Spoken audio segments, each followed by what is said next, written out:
listening to a Brawl Network production. This is a podcast for the best fans in the NFL. Are you in the Mafia? Am I in the what? It's time for a Bills Brawl podcast. Second down and 7, Kelly with the time. Touchdown! Bill Brooks. Allen. Deep shot. Touchdown! On the line to Stephon Diggs. And Sermon breaking tackles at the 22, inside the 10, touchdown Buffalo.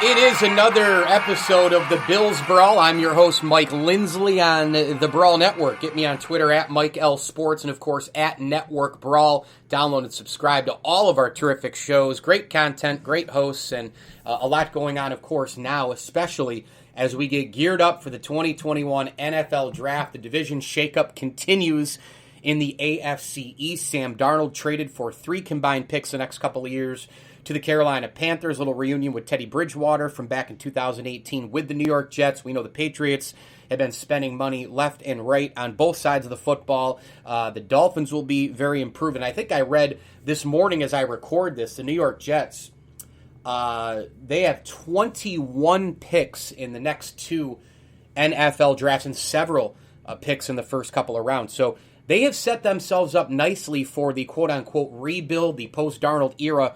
And before I bring in Scott Pitoniak to talk Bills and tell an unbelievable story, by the way, about trying to get the Yes Network, and I'm going to tie that into football with how baseball is so behind the 8 ball in terms of how they reach their fans, how the streaming works, how the availability works, how the marketing works compared to the NFL. I mean, it's no wonder baseball is a million miles behind the NFL, not just from a product standpoint and the gambling and the fantasy and all. I mean, it's just it's absurd. I mean, wait until you hear Scott tell the story. But you've got the draft coming up and all these things happening in the division. It's just a fascinating time and a great I think NFL offseason so far. Free agency has been super fun. You know, the Jets, obviously, you can't go out and get Deshaun Watson at this point. Dolphins, you got to let that whole thing play out. I mean, who knows if Deshaun Watson will even play in 2021 if he gets cleared of all the charges. Will he still play because he's so angry with the Houston Texans? So there's just a lot going on, a lot obviously happening in Bills land as well. Brandon Beane continues to move and shake, and I've said it a couple of times, and I'll say it again. I'm really excited about what the Bills have done. They are basically bringing the band back together. Matt Milano, Darrell Williams, John Feliciano. You bring back McKenzie. They go out and get a new punter in Hawk. They bring in Hollister to help the depth of the tight end position, and then they've been plugging and playing here. They go out and get Jamil Douglas, a 1-year contract, a guy who's in his 4th year in the NFL, played for Tennessee, and he's a determined guy, and he was a member of the Patriots practice squad when the team won a Super Bowl. He's been in 4 playoff games, career as well. So again, you're not bringing him in to be Anthony Munoz, but you are bringing him in to be a depth piece for sure. The Markel Lee situation at linebacker, same deal there. Same deal with Tyrell Adams. So the Bills have brought in, they signed Bobby Hart as well to a 1-year contract. So there's a lot of plug-and-play pieces here. A guy who's 26, he's been in the NFL for a few years now out of Florida State. He was, with Cincinnati for a bit as well. So, again, what Brandon Beane is doing, he's signing 1-year guys, 1-year deals here and there with a tackle here, linebackers there, etc. And, you plug and play and you see who makes that final roster. But I'm a big fan of what Beane has done. I love the Emmanuel Sanders move at receiver. You add more depth, more weapons, more toys for Josh Allen. And how about the Brandon Powell deal? I mean, there's another speedster at wide receiver. Matt Breida at running back. He adds to the room already with Zach Moss and Devin Singletary. So terrific stuff, I think, across the board from Brandon Beane, and I just don't understand Buffalo Bills fans, part of the mafia, the people who are disagreeing with Brandon Beane bringing back all the guys who last year, you're keeping this thing together, but all the guys who last year were 1 win away from the Super Bowl. Let's bring in Scott Pitoniak. He has covered the Buffalo Bills for decades, a longtime best-selling author, nationally honored columnist, Rochester Business Journal, covers the Bills currently for that group, and formerly the Rochester Democrat and Chronicle. Go ahead and get all of his books, of course, online where books are sold. A storyteller, and, of course, on Twitter, at Scott Pitoniak, and more importantly, proud to call him a very good friend. Scott, what's up, buddy? Hey, thanks for having me, Mike. It's always a lot of fun to be with you. All right. We're going to get into the team, the off-season free agency, the plug-and-play moves by Brandon Beane. But I wanted to intro, and I have you on the ML Sports Platter a lot to talk Bills, Yanks, and Cuse and all the rest. But I need you to tell the listeners your story of trying to pick up the Yankees. I think it was on opening day last week through streaming or something, and then there was a blackout. And all I could think of was, well, A, poor Scott, but B, how behind and how hard it is for fans to like just get simple games and baseball connecting to their fans and marketing and the simplicity of streaming in 2021. It's absurd how behind Major League Baseball is with this stuff. Yeah, it really is. What happened, Mike, was that I cut the cord a while ago on cable, and after last Major League Baseball season, Hulu, which we have as a streaming service, decided to drop the Yes Network. So I'm one of those procrastinators. So I waited, to the last minute here, and all of a sudden, oh my goodness, opening day's coming up, and I want to watch the Yankees. I've been a Yankees fan since I was a little kid back in 1961. So I start pursuing options, and I see that Major League Baseball TV offered a way of streaming. You could purchase for about, I think it was $105. You could purchase your own team, season ticket package. And I go, well, it's not too bad. Figuring 4 months at $105 total, I'm more than on board with that. So I go and I sign up, online with MLB TV, and lo and behold, it's time to stream the game on opening day last week, and I go on there, and again, I should probably preface this and say I'm not the most, technologically astute person in the world, but I'm not a total, dope head, here. And so anyway, it says your game is blacked out. Which, by the way, in the NFL, NBA, all these other things, but specifically NFL, because this is a Bills Brawl pod, I mean, right. These things never happen. Right. Ever. So and of course, forget about getting a live human being, and I know that's the bane of existence in our world in 2021. Forget about it. You're gonna go to a website. You're gonna respond to someone, and they're gonna send you like a generic email back. A robot is, or whatever. And of course, they're gonna tell you to go to the FAQs, the frequently asked questions, and you're supposed to have all the answers under the sun there. Well, anyway, it was incredibly frustrating, and I'm thinking, I'm blacked out. I'm living in Penfield, New York, a Rochester suburb, a 5-hour drive easily from the Bronx. And yet I'm blacked out, and it was just a comedy of errors. And I finally I gave up, and I said, like, why would I purchase a season ticket package for my specific team, yet I'm going to be blacked out for every home game? I mean, it was absolutely absurd. So I just dropped it, and fortunately, with the help of some other again, more technologically astute people than I have resolved the problem, but not through any help from Major League Baseball. And yeah, it does underscore that, unlike the NFL and the NBA and other sports, MLB just doesn't get it when it comes to customer service. And I'm thinking, here I am, a long time fan of the sport.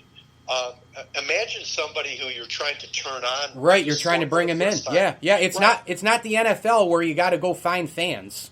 Right. So it was just it was just absurd and disappointing, and you just wish that, you know, you could get to someone and kind of change some of these policies and make them understand, you know, that you're way behind the times, and you need to work harder than some of these other sports. Like you say, the NFL can just anything they touch, you know, seems to turn to gold, and you know, so it was just a, you know, it was. At some point you just throw up your hands because it's just theater of absurd, and you just say, really. You know, and you're ready to give up. It's amazing, and that price actually to me seems a little bit high because you look at it over 4 months, you get $25 a month. I know, you know, back in the day when you could get your, you know, your NFL Sunday ticket, it was $100. I mean, I had friends who paid $100 for every single possible game, and obviously I didn't cut the cord, and I know you and I have gone back and forth, and it's very simple. It's for these particular situations. I pay north of $200. I know a lot of people don't like Spectrum, but it's very simple for me. I have television in multiple houses. Or in multiple rooms. I now have all the channels from the one room and with a DVR. It's the same thing in my man cave. I have no interruptions. I have every single sports channel that I could possibly want. I have DVR. I have the ability to click back and forth. There's no interruptions. And I'm fine. I get SNY. I get NHL and NBC. I get everything. I get all the NFL Red Zone stuff. I get NFL Network. I get as a part of that channel. I get MLB Network. So I kept it because of those reasons. And you know what? You pay wireless internet $75-$80 at this point as it is. You go out and pay YouTube TV, raise their prices. By the time you go buy all these different things, you're equaling what you're paying for cable, or even more than what it costs for cable. So that's why I kept it. Let's get to the Bills. Is everything on the table at this point with the Bills at 30 in the first round, Scott? I mean, I know a lot of people think it's probably immediately, hey, go fill the need, go get the pass rusher, go get the cover corner opposite Trey White. But we know Brandon Beane. He could trade up, he could trade down, he could go add a depth piece, he could do BPA, best player available. Is it all on the table right now for them? I think so, and I think that kind of speaks to that they're in a pretty good spot if you think about it. I mean, yeah. Are there glaring needs on this roster? No. When you break it all down, are there certain areas that they need to improve? Certainly. And you alluded to one, pass rushing. That's been maybe one of those things that could again prevent the Bills from taking the next step, and that step being obviously to get to the Super Bowl, to win the Super Bowl. And, we kind of saw the disparity in that, championship game against the Kansas City Chiefs where, and we saw the strategy in the Super Bowl. Like, it doesn't matter who you are. If you have a great pass rush, you can rattle even a sublime quarterback like a Patrick Mahomes. So, I think that clearly still is an area that if you want to take the next step, you look at it. But you could also make the argument that they've invested high draft picks in the last two drafts on defense, right? And not in that specific area. Yeah. With AJ Espinoza, Espinoza for your second round high draft pick last year, and then obviously Ed Oliver. Now, I know that from our vantage point, it seems that Oliver's been a bust so far. Now the Bills would argue that it's not. You can't just go by the eye test. That the analytics show that he's actually been fairly effective. But let's face it, you're hoping that with those two guys that they will take, bigger leaps this year and maybe realize the potential that you saw in them, as draft picks and stuff. So, but if not, you may be going for another pick. Running back, we talk about a game changer at that position and so forth, and you really haven't found that yet, and so do you use that pick in the first round, late in the first round on that? I suppose it's on the table, or do you have enough faith in, the people that you've drafted fairly highly in the last couple of years and see if they can finally realize the potential that you saw in them or whatever. The tight end thing, is that still on the table? Perhaps. Cornerback, you can never, in this league, can never have enough cover corners. So I could see that being, another issue. But the overall thing is, again, Mike, is that they're in a pretty good spot. Yep. And yes, we look at this and you go, well, what do you need to do to take that next step? And I think it's pretty obvious that you need to have a more aggressive, disruptive type of pass rush than you've had. I mean, you're really going to need that, because we saw, again, that played a huge role in we can talk about Brady, we can talk about Mahomes or whatever, but to me, when I look back at that Super Bowl, the championship for Tampa, they beat the snot out of Patrick Mahomes. I wasn't one of those, Patrick Mahomes had a horrible game. I think, given the issues that Kansas City had on its offensive line. I thought he played his ass off. Yeah. Oh, yeah. I do too. Yep. And let's harken back to the greatest of all time, Tom Brady. Remember that AFC Championship game against Denver when they won, I would argue, in spite of Peyton Manning. By that time he had a pop gun arm and was really, again, their defense won, that championship for them. But that game, I think it was 21 or 22 times they hit Tom Brady in that game. And even as great as Tom Brady is, greatest of all time, whatever, he looked horrible. Yeah. And so that's the next thing. Like, how do you get to that point where you can, because you're going to have to face Mahomes again, and you're going to have to face other talented quarterbacks. So if the ultimate goal, you want to reach that ultimate goal, you're going to have to find a way to get after these guys and disrupt these guys and make these guys uncomfortable. So to me, that's where you need to be. But overall, this has been, we were told by Brandon Beane in his post-mortem press conference there after the season that there weren't going to be any enormous splashes, but we also went into this offseason thinking, well, Milano's gone and Feliciano's gone and Williams is gone. Well, guess what, folks? They're all back. And I kind of figured that Brown would be gone, but Emmanuel Sanders seems to be a pretty good replacement there, and perhaps even a slight upgrade given Brown's injury issues and so forth. Now, could Sanders at his age just fall off the cliff this year? Yeah, but I think it's a pretty good stopgap plug by Beane. And I love the move of Trubisky. That came out of nowhere. I was just about to go there with you. I was going to ask you what you like most about that move. Yeah. So here's what you're saying. You're saying, like, look at, we're at that point now where, we have to prepare for any eventuality. And God forbid something happens where, you lose Josh Allen for any sort of stretch here. You got to have somebody to plug in. Yeah. Who can carry you through. And I think Trubisky can. And I like hungry, motivated guys. Look at Trubisky and the Bills are using one another here. No doubt. He wants to revive his career, and who knows, he could get a partial opportunity to do that. And we've seen it before with other quarterbacks where that's worked out. I think it's a brilliant move. I like it. I'm not saying that by any means that he is a substitute, on par that can, go in there and be Josh Allen. But I think he's a much, much, much better alternative than what they had. They just had, they had clipboard holders and guys who were nice mentors to Josh Allen and stuff. But this is a legitimate guy who has started, a bunch of games in the NFL, can win games. So I think it was a brilliant move on the part of Beane, and I totally applaud it.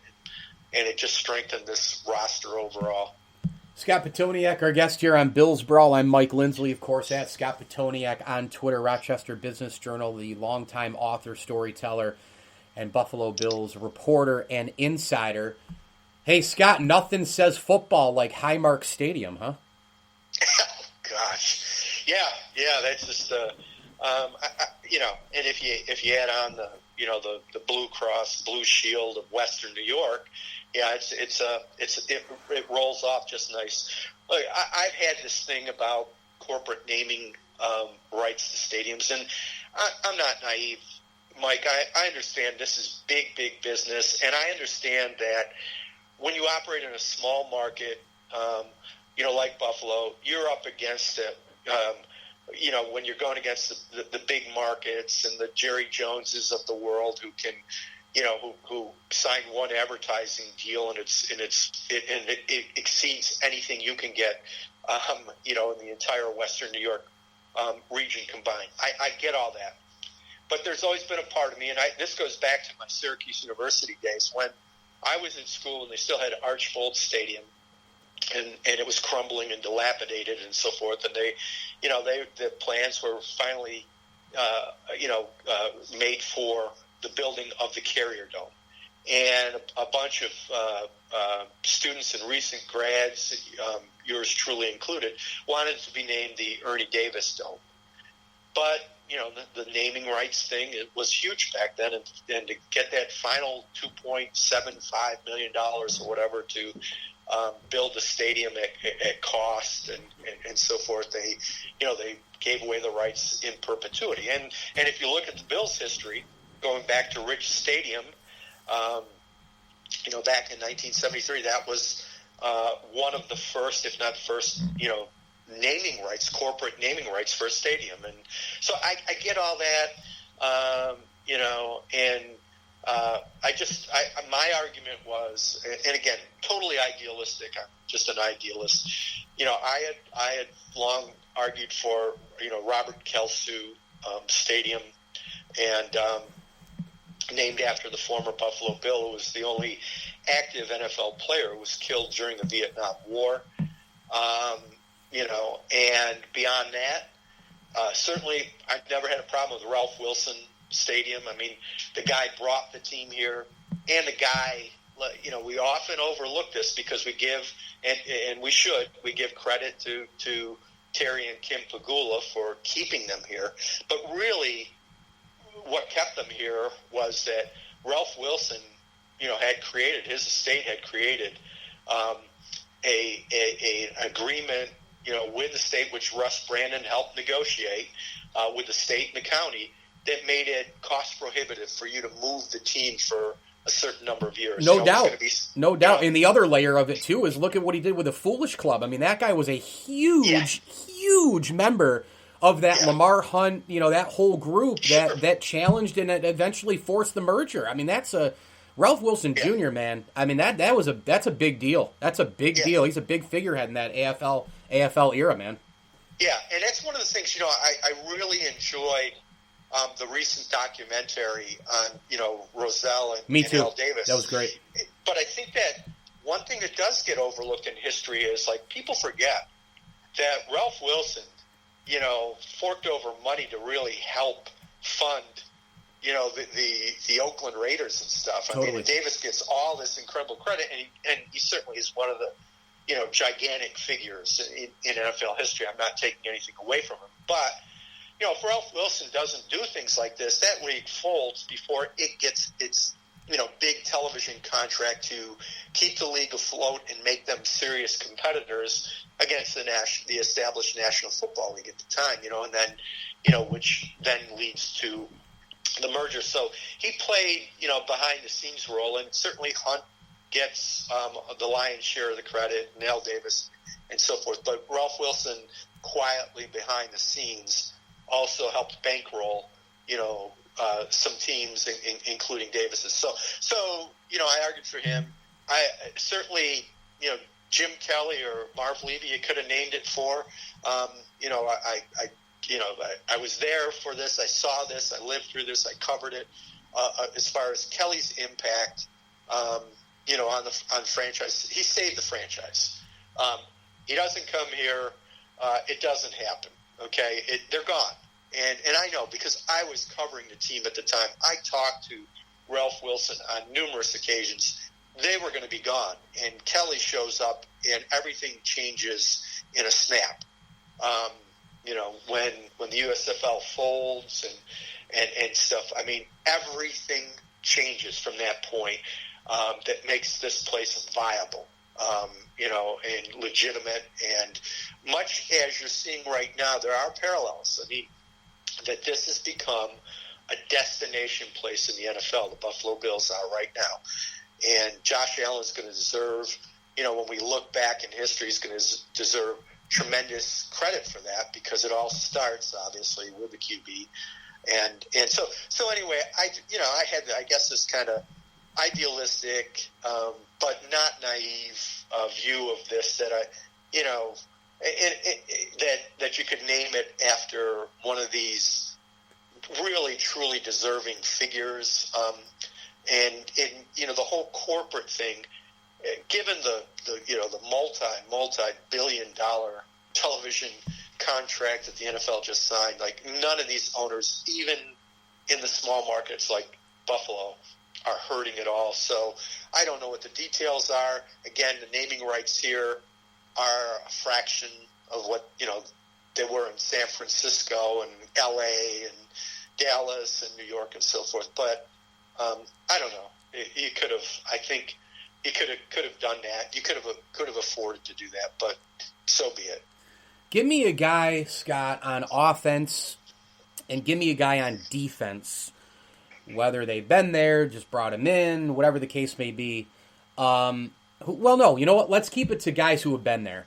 Because I think, what gets lost in the NFL draft and what gets lost in free agency is a lot of what McDermott and Bean believe in, which is, hey, we're going to bench a Zach Moss for fumbling. We're still sticking with you, though. And then he really wears down defenses in the fourth quarter and has a huge impact before he gets hurt. Taron Johnson, here's what we're going to do with you. You wait it out. We have confidence in you. Bang. Huge interception in the postseason. Pick 6. They stick with their players. They know their players. So let's stick with the guys who have been there. Give me a guy on offense. Give me a guy on defense who you think the Bills, because what gets lost in NFL draft and gets lost in free agency is, well, what about what's inside your walls right now? You can go out and get guys, but if your own guys currently take that next step, things change, of course. And we've seen the Bills have players taking the next step. A guy on offense, a guy on defense, one guy on each side of the ball who really needs to take the next step. And if that happens, the Bills, again, they have even more of an immediate impact and are just going to be that much of a better team. I got Dawson Knox on the offense, and I got Ed Oliver on defense. Yeah, those are two really good choices and ones that come to mind. I could look at the running back situation. And, like Singletary showed so much promise early on, being a guy who could catch the ball out of the backfield and being kind of that, dual threat back. And Moss, could pound it. So I guess I would like to see, one of those guys emerge. And if not, and if they don't have faith that those guys can, finally take that leap this year, then I see them drafting a running back. Now, are they going to go with it in the first round? Perhaps not, because we've seen, the trend in the NFL where you can find some dynamic guy in the third and fourth rounds that really comes through for you. So I would like to see that. I still think that's kind of a missing element, to this offense, but it's hard to argue. I mean, they set all sorts of records for points and yards and this and that. So I'm quibbling here, right? I'm just so it's kind of a tweak thing that could take you to another level. Certainly, as you mentioned, Dawson Knox and Brandon Beane in his postmortem alluded to this because after seeing you're just salivating when you see what a Travis Kelce can do. Add that element, and we've talked in the past that the weakest position. If I was to rank every position in the history of the Buffalo Bills, the 22, tight end is arguably the weakest position in the history of this franchise. in terms of never having really that incredibly dynamic, game-changing tight end. So, Knox has all the raw skills there. We've seen it. He's incredibly athletic. He can be a playmaker. He's just woefully inconsistent, and drops passes and this and that. And so, if it could ever come together for him, what a weapon that would be! In addition, because you've got a great wide receiving core. There's no question about it, and yet in the element of Josh also being perhaps your most effective runner. Certainly down the goal line he is. There's no question about it. Defensively, I think either Oliver or AJ, because we've talked at the outset that the pass rush is a missing element to this team, and one of those fine line things that is going to get you over the top. We keep talking about, that AFC Championship game. Well, what was the difference? Well, a big difference is that even with a weakened Kansas City offensive line, you couldn't get to him where Tampa could, and to Mahomes. So you got to address that, or else you're just not going to take that next step. You need to be able to get after the quarterback. And so I think I need to see more from those guys, particularly given where they were taken in the draft. First round, high second round, whatever, or first round, second round, I should say. That those guys need to come through. And in a first round pick, going into his third year in Oliver.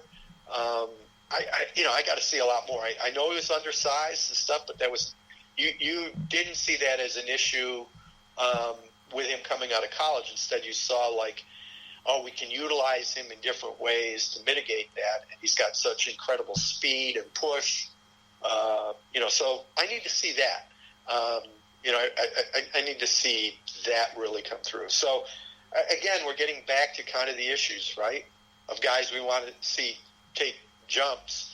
And so we're looking at pass rush, we're looking at tight end, we're looking at running back. And I think those are still, I hate to say areas of weakness, but, relative to the other areas of the team, they are. Yeah, my close second on offense would be Cody Ford, because he's had, coming out of Oklahoma in the Lincoln Riley system, was a tremendous offensive lineman. I thought could be a cornerstone piece. We know Deion Dawkins has become that.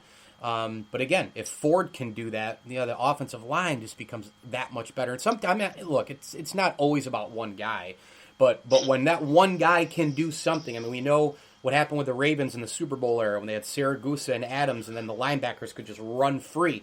Is Star Lotulelei now, a guy who comes off the corona last year, sitting out, he comes back, has a big impact, feels rested, stops the run, maybe gets to the quarterback a little bit more. All of a sudden, that changes the dynamic for the rest of the defense. So it's all layered. That's why it's a team sport. Does this team, Scott, do you think, with Josh Allen and company, do they have sustainability? We know that the expectations are going to be obviously through the roof in 2021. Fans across the board are going to want this team to get to the Super Bowl because that's supposed to be the next progression. We know that doesn't work in sports. You hit the reset button and it's a new year. But do they have sustainability? In other words, winning multiple divisions, being a contender, maybe reaching and winning a Super Bowl one year, but then not falling off and still making the playoffs either the year after or 2 years after? Do they have that consistent sustainability, this team, this group? I think without question, because I look at number 17. You got a quarterback. How many years? We said it since Kelly left. We it's been debated and we've seen the revolving door of guys go through. So as long as Josh Allen is healthy, this team, can overcome these deficiencies we've been talking about or whatever. They can overcome pretty much anything, and they can be good. he gives you the chance to be good for a long time. And let's not forget, Mike, he's young. He is still young. He hasn't even hit the prime of his career yet. And I'm just really intrigued to see, like, he made such an incredible quantum leap last year. Yeah.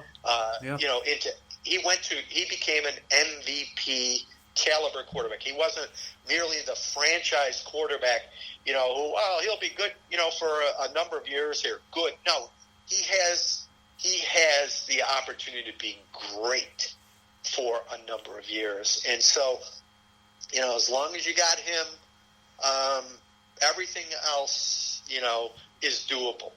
And that, you know, that's a great feeling. I mean, we saw all this, you know, all this quarterback roulette being played here, and still being played to a certain extent in this offseason, you know, with the Sam Donaldson trade now and whatever.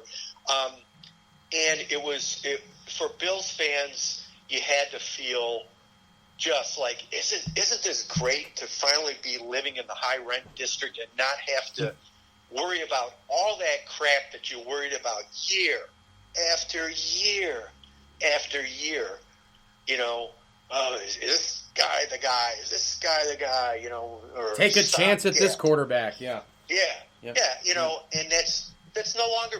You know, we go here, and you know, we spend this time, and we're talking about tweaking the roster and what needs to be in the most important position on the roster. You don't even give it a second thought now.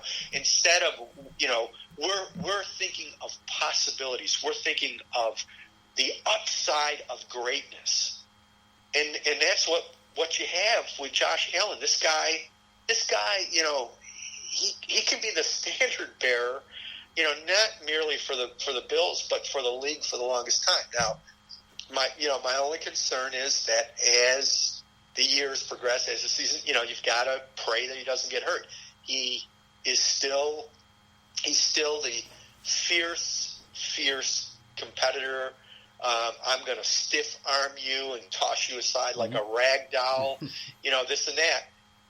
Or I'm going to, you know, keep going, trying to make that play, and often put myself in a real vulnerable position when I get hit. And again, you know, that's part of his greatness, and you never, as a coach, ever want to take that away, because that could lead to that play that wins a Super Bowl or whatever. But by the same token, you know, as you progress, you want to play smarter and live for another play. And I think, you know, that's one of the many things that sets Tom Brady apart from others, is that, you know, he's learned that, you know, long ago, like throw it away or do this or that.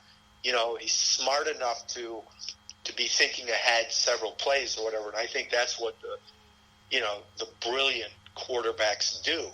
But I you know, the thing, again, I was among the skeptics regarding Josh, and it started growing on me the season before. And then I never anticipated this type of progression. I mean, it's light years, the leap was. And so, again, as long as you got number 17, you got a shot. And it's a great feeling to have. The longtime Buffalo Bills insider, writer, reporter, of course, Rochester Business Journal right now, doing awesome work. Make sure you go check out Scott Pitoniak there, and on Twitter at Scott Pitoniak. And a lot of his past books, of course, include the Buffalo Bills, the good, the bad, and the ugly. And, of course, the Football Vault is fantastic. Online, where books are sold, and major bookstores. Scott's done it all in all sports, and has covered the Bills as long as anybody, as far as I know. And certainly, Scott, appreciate your time, and proud to call you a friend, as I always tell you. And we'll have to do it again soon. And boy, I'll tell you what, man, it's flying now. NFL draft, Masters, we got NHL, NBA playoffs. Hopefully, we get fans all the way back soon. It's a really good time now here, and hopefully, we're heading in the right direction. Yeah, it does. There's a lot of cause for optimism, and it's been a long, tough, dark road we've been on. But sports has helped us get through, and I think the Bills, in particular, last year really helped Western New York, helped so many of us get through. It really was a beacon in a dark time, and hopefully things are just going to get better. But it's always a pleasure to be on with you, Mike, and anytime you want to do it, just let me know. Let me tell you, folks, about our friends over at DraftKings. Go ahead and visit DraftKings.com. You get a deposit bonus up to $500. Play with the leader in daily fantasy sports. Sign up right now. Get your account. And I'll tell you what, fantasy football, compete against your buddies, watch the games, win money, you name it, and see why over 5 million people have played. The testimonials speak for themselves. Brandon G says, love my DraftKings. This week alone, I've won $5,000. Great site. I'd give it 10 stars if I could. That's how good it is at DraftKings. Go visit them online at DraftKings.com. Daily fantasy sports with our friends at DraftKings. Also, big thanks to Manscaped. Don't forget this spring season, you got to take care of your hair and holes with the best tools for the job. We're talking about our sponsors from Manscaped, the global leaders in male grooming from head to toe. When the clock winds down in sports, you got to be clutch and avoid the upset. With Manscaped, Performance Package is elite to keep all of your hair and holes tamed. Start taking care of your man parts today. 20% off and free shipping by going to manscaped.com and using code BRAWL for our exclusive offer. That's manscaped.com and use code BRAWL for our exclusive offer. Big time thanks to Scott Pitoniak for joining me here on the Bills Brawl. I'm Mike Lindsley. Hit me on Twitter at Mike L Sports and us at Bills Brawl and at Network Brawl. As I always tell you, enjoy the games.